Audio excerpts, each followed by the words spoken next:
동아일보의 이기홍 칼럼을 제가 여러분께 거의 그대로 소개해 드리겠습니다. 워낙 칼럼 내용이 좋습니다. 이기홍 대기자 제가 개인적으로 만난 적이 없는 것 같은데요. 정말 날이 시퍼렇게 살아있는 그런 언론인이라고 제가 느낍니다. 문재인 제2의 문재인을 막을 문재인 실정백서가 필요하다, 이런 주장을 동아일보 이기홍 칼럼에서 했습니다. 자, 함께 내용을 살펴보겠습니다. 윤석열 대통령의 지지율이 부진한 것은 정책 방향 때문이 아니다. 왜 윤석열 대통령은 대선 때 받은 48.56%의 지지율에 미치지 못하는 것일까? 대선 투표자가 3,406만 명이었으므로 지지율 1%는 34만 명. 현재 지지율이 40%라고 치면 대선 때 지지자 중에서 272만 명이 등을 돌렸다는 뜻이고, 현재 지지율이 30%라고 치면 612만 명이 돌아섰다는 뜻이다. 이렇게 많은 지지자가 이탈한 이유, 윤석열 대통령의 태도라든지 여러 가지 상황이 있겠지만,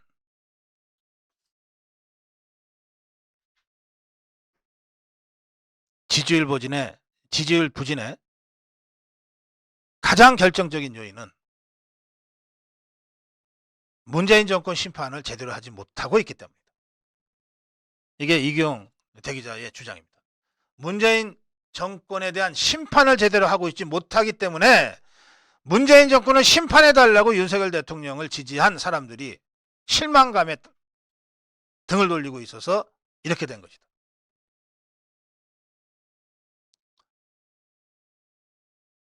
문재인 같은 자가 정권을 잡으면 나라가 정말 나락으로 떨어질 수 있다는 우려에서 독립운동하는 심정으로 윤석열을 찍은 사람들이 많다.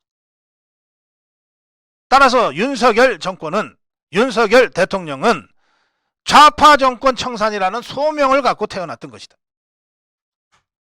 그런데 1년이 넘었는데 청산은커녕 문재인은 지금 상황 노릇을 하고 있다. 대놓고. 파렴치한 문재인 세력들이 팬덤을 몰고 다니면서 부활을 꿈꾸고 있다.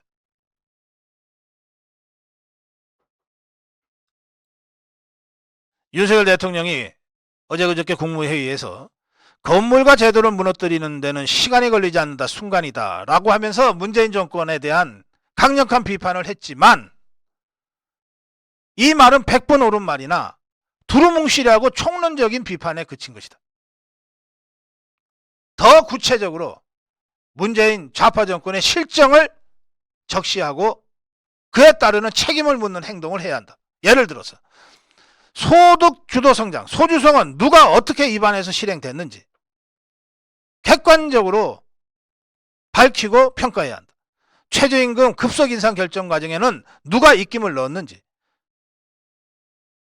외교안보 분야 정의용이가 국가안보실장 재직 때인 2018년 3월에 평양을 다녀온 뒤에 김정은이가 핵포기 의사를 밝혔다고 공개적으로 밝혔는데, 도대체 정의용이는 김정은으로부터 정확하게 무슨 말을 들었는지, 그리고 그 들은 말을 정권 인수인계 과정에서 윤석열 정부에게 정확하게 했는지,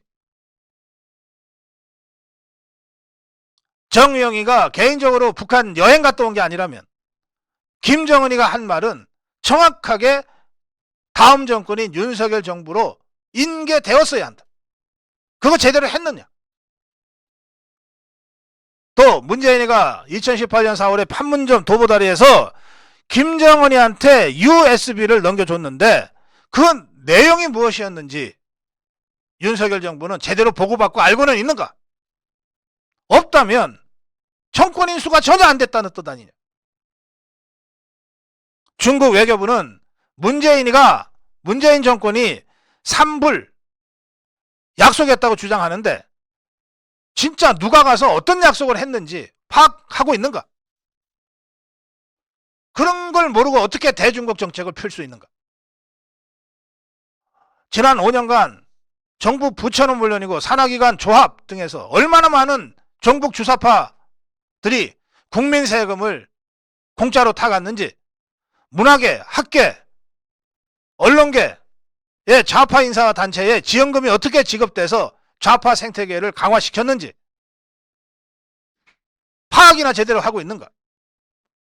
문정권에 대한 청사는 문재인 종북 주사파가 5년 전에 행했던 정치보복과는 분명히 차원이 달라야 한다. 철저히 객관적이고 구체적이어야 한다.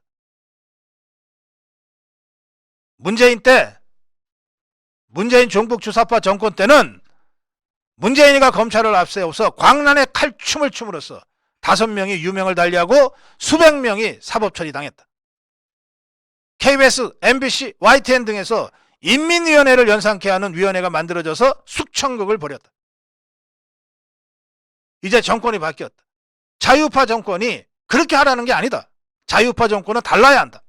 보복이 아니라 잘못된 것을 바로잡는 것이고, 보복이 아니라 재발방지 차원의 진상규명을 해야 한다. 백서가 필요하다. 문재인 종북 주사파 정권의 5년 적폐를, 그 실태를 정확히 조사해서 역사의 기록으로 남기고 후대에 널리 알려야 한다. 그래야 똑같은 잘못을 되풀이하지 않을 수 있다. 보수가, 지금 자유파가 제정신이라면 지금 서점에 문재인 종북 주사파 5년의 적폐를 고발하는 책들이 넘쳐나야 마땅하다. 대통령이 아무리 전임 정권을 비판해도 그 비판이 주관적 주장의 영역에만 머물면 언젠가는 좌파가 그들이 장악하고 있는 문화 헤게모니를 적극 활용해서 문재인을 요순에 버금가는 성군으로 만들 것이다. 이기영 대기자의 칼럼이었습니다. 여러분, 동아일보 이기영 대기자 칼럼 직접 한번 꼭 전문을 보시기 바랍니다.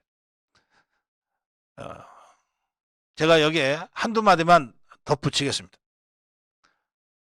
문재인 종북 주사파 정권의 실정 백서, 이걸 인수위가 했어야 돼요. 2달간의 인수위 기간 동안에 이걸 다 하기는 물론 어렵습니다. 그렇다면 인수위가 다른 건 다 몰라도 문재인 종북 주사파 정권의 실정을 정리하고 국민들한테 알리는 문재인 정권 실정 백서 편찬위원회 라도 만들어 놨어야 돼요. 그야말로 대한민국 각계각층의 전문가들과 오피니언 리더들을 이 백서 작업에 모두 참여시켰어야 돼요. 그래서 지난 5년 문재인 종북 주사파 정권 때 대한민국이 어떻게 무너질 뻔했는지, 종북 주사파들이 우리 사회의 곳곳에 어떻게 그들의 혁명 진지를 구축하려고 했는지, 또 자유파 국민들을 어떻게 탄압하고 통제하려고 했는지, 그걸 정리하는 팀이라도 만들어 놓고 인수위를 끝냈어요. 이미 1년 전에 끝나버린 인수위를 지금 비판하는 것은 아무 의미 없다고 생각합니다. 저는 지금이라도 문재인 종북 주사파 정권 5년간의 적폐를 구체적으로 낱낱이 드러내는 백서 작업을 해야 된다고 생각합니다. 어디서 하냐? 당에서 해야 된다고 생각합니다. 국민의힘이 선거 준비하느라고 다른 거 할 거 없어요. 문재인 종북 주사파 정권 5년 동안 이자들이 대한민국을 무너뜨리기 위해서 어떤 짓들을 했는지를 백서 차원에서 정리해서 이걸 국민들한테 알리는 것 이상으로 효과적인 선거운동이 어디 있습니까? 그걸 제대로 알리기만 해도 저 종북 좌파 정권 심판을 위해서 윤석열 대통령을 지지했던 48.56%는 다시 결집해요.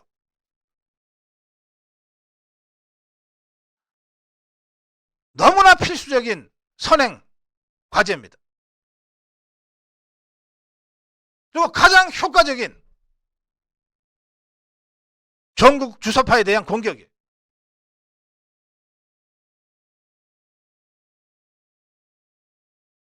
저는 지금이라도 국민의힘이 그야말로 자유우파의 오피니언 리더들과 진짜 전문가들을 제대로 문재인 적폐조사위원회를 구성해서 6개월 하나고, 선거가 1년도 안 남았으니까 시간을 너무 끌 수가 없어요. 6개월 하나고 올해 말까지 백서를 내겠다. 그 백서를 대중적으로 알기 쉽게 만드는 백서 대중판을 함께 제작하겠다. 이거 하나만 제대로 해도 선거 이긴다. 선거에 이기기 위해서는 뭐든지 다 한다면서. 선거에 이기기 위해서가 아니라 대한민국을 바로 세우기 위해서 해야 되는 일이지만 하도 말귀를 못 알아들으니까 선거에 이기기 위해서라면 뭐든지 한다는 이 국민의힘에게 제가 이렇게 요구하는 겁니다. 선거에 이기고 싶냐? 문재인 종북 주사파 정권 실정 백서라도 만들어라 지금. 고성국 칼럼이었습니다.